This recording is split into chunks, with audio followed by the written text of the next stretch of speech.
The cardiovascular system is vital for sustaining life. It consists of the heart, blood vessels, and blood. These components work together to deliver oxygen and nutrients to the body's tissues and remove waste products. The heart acts as a pump, circulating blood through a network of arteries, veins, and capillaries. The heart is located in the chest between the lungs. It is about the size of a closed fist. It works continuously, beating about 100,000 times a day. The heart's pumping action provides the force needed to move blood around the body. Blood vessels are the highways of the cardiovascular system. They include arteries, which carry oxygen-rich blood away from the heart, veins, which return oxygen-poor blood to the heart, and capillaries, where the exchange of gases and nutrients occurs. Blood itself is a fluid tissue composed of plasma, red blood cells, white blood cells, and platelets. The cardiovascular system plays a crucial role in maintaining homeostasis. It regulates body temperature, pH balance, and fluid balance. Disruptions in this system can lead to serious health issues, including heart disease and stroke. The heart has 4 chambers, 2 atria and 2 ventricles. The upper chambers are the right and left atria, and the lower chambers are the right and left ventricles. The atria receive blood coming into the heart, while the ventricles pump blood out of the heart. The heart also has 4 main valves: the tricuspid valve, pulmonary valve, mitral valve, and aortic valve. These valves ensure that blood flows in the correct direction. The tricuspid valve is located between the right atrium and right ventricle, while the mitral valve lies between the left atrium and left ventricle. The pulmonary valve and aortic valve are located at the exits of the right and left ventricles, respectively.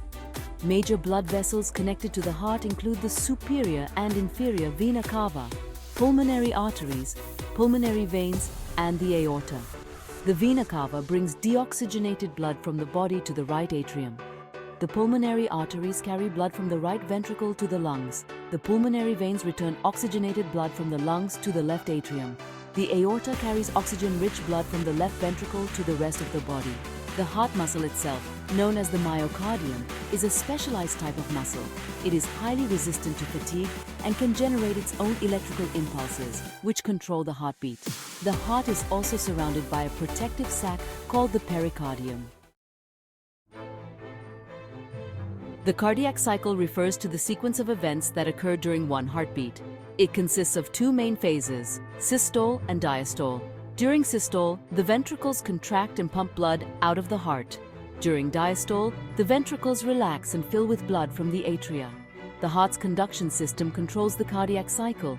It includes the sinoatrial SA node, atrioventricular AV node, bundle of His, and Purkinje fibers. The SA node is located in the right atrium and acts as the heart's natural pacemaker. It generates electrical impulses that cause the atria to contract. The electrical impulse then travels to the AV node, which is located at the junction between the atria and ventricles. The AV node delays the impulse slightly, allowing the ventricles to fill with blood before they contract. The impulse then travels down the bundle of His, which divides into right and left bundle branches. These branches carry the impulse to the Purkinje fibers, which spread throughout the ventricles and cause them to contract. The coordination of these electrical impulses ensures that the heart beats in a rhythmic and efficient manner. Any disruption in the conduction system can lead to arrhythmias or irregular heartbeats, which can affect the heart's ability to pump blood effectively. Blood vessels are classified into 3 main types: arteries, veins, and capillaries. Arteries carry blood away from the heart. They have thick muscular walls that can withstand the high pressure of blood being pumped from the heart. The largest artery in the body is the aorta, which branches into smaller arteries that supply blood to various parts of the body. Veins return blood to the heart. They have thinner walls than arteries and often contain valves that prevent the backflow of blood. The largest veins are the superior and inferior vena cava, which return deoxygenated blood from the body to the right atrium of the heart. Capillaries are the smallest blood vessels. They form a network between arteries and veins.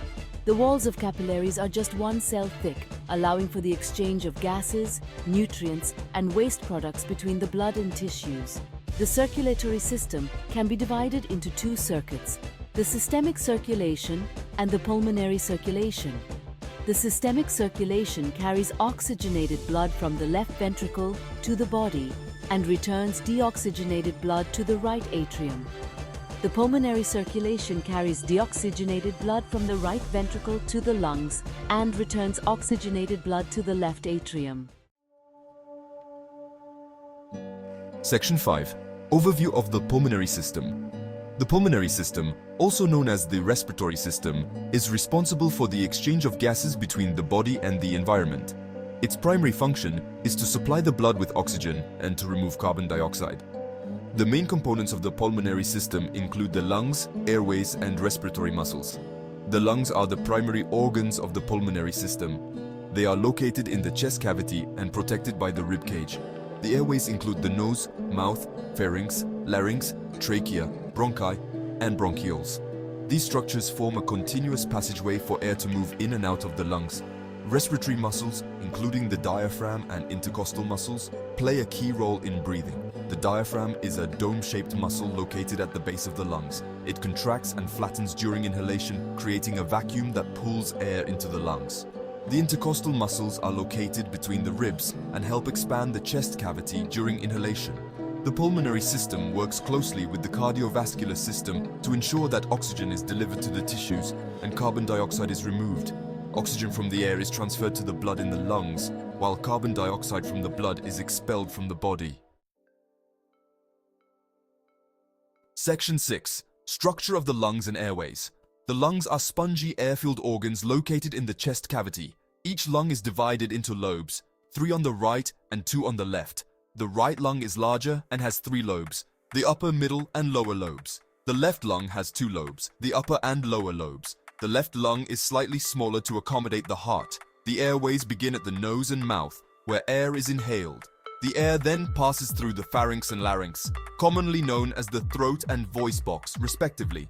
The larynx contains the vocal cords, which vibrate to produce sound. From the larynx, air travels down the trachea, or windpipe, which divides into 2 main bronchi, the right and left bronchi. Each bronchus enters its respective lung and further divides into smaller bronchioles. These bronchioles continue to branch into even smaller airways called terminal bronchioles. At the end of the terminal bronchioles are clusters of tiny balloon-like sacs called alveoli. The alveoli are surrounded by a network of capillaries where gas exchange occurs. The walls of the alveoli are extremely thin, allowing oxygen to pass from the air into the blood and carbon dioxide to pass from the blood into the air. Section 7. Mechanics of breathing and gas exchange. Breathing involves 2 main processes: inhalation, also known as inspiration, and exhalation, or expiration. During inhalation, the diaphragm contracts and flattens, and the intercostal muscles expand the ribcage. This increases the volume of the chest cavity and decreases the pressure inside the lungs, causing air to flow in. During exhalation, the diaphragm and intercostal muscles relax, decreasing the volume of the chest cavity and increasing the pressure inside the lungs. This forces air out of the lungs.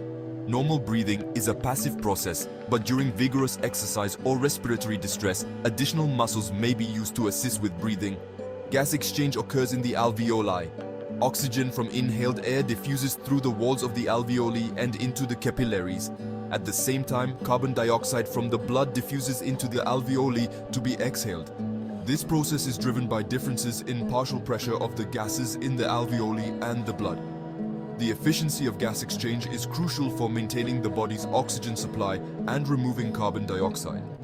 Conditions that affect the alveoli, such as pneumonia or chronic obstructive pulmonary disease or COPD, can impair gas exchange and lead to respiratory distress. Section 8. Physiotherapy for cardiovascular diseases. Physiotherapy plays a significant role in managing cardiovascular diseases. Physiotherapists assess, diagnose, and treat patients with heart conditions. They develop individualized exercise programs to improve cardiovascular health and reduce the risk of further complications. Assessment involves evaluating the patient's physical condition, medical history, and risk factors. Common diagnostic tools include exercise stress tests, echocardiograms, and electrocardiograms, or ECGs. These tests help determine the patient's heart function and physical fitness level. Treatment goals include improving cardiovascular endurance, strength, and flexibility. physiotherapists use aerobic exercises, such as walking, cycling, and swimming, to enhance heart function.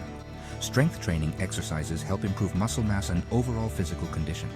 Flexibility exercises such as stretching improve joint mobility and reduce the risk of injury.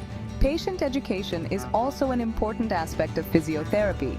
Physiotherapists teach patients about lifestyle changes, such as smoking cessation, healthy eating, and stress management. These changes can significantly reduce the risk of heart disease and improve overall health.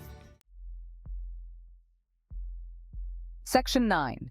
Physiotherapy for pulmonary diseases. Physiotherapy is also essential in managing pulmonary diseases. Physiotherapists work with patients who have respiratory conditions such as asthma, COPD, and cystic fibrosis. They aim to improve lung function, reduce symptoms, and enhance the patient's quality of life. Assessment includes evaluating the patient's respiratory function, physical activity level, and symptoms. Common diagnostic tools include spirometry, which measures lung function, and pulse oximetry, which measures oxygen levels in the blood. These tests help determine the severity of the respiratory condition and guide treatment planning. Treatment goals include improving lung capacity, airway clearance, and overall physical fitness. Breathing exercises, such as diaphragmatic breathing and pursed lip breathing, help improve lung function. Airway clearance techniques, such as chest physiotherapy and postural drainage, help remove mucus from the lungs. Aerobic and strength training exercises improve overall physical fitness and endurance. Patient education is crucial in pulmonary physiotherapy. Physiotherapists teach patients how to manage their symptoms, use inhalers correctly, and avoid triggers that worsen their condition. Education on lifestyle changes, such as quitting smoking and maintaining a healthy diet, is also provided.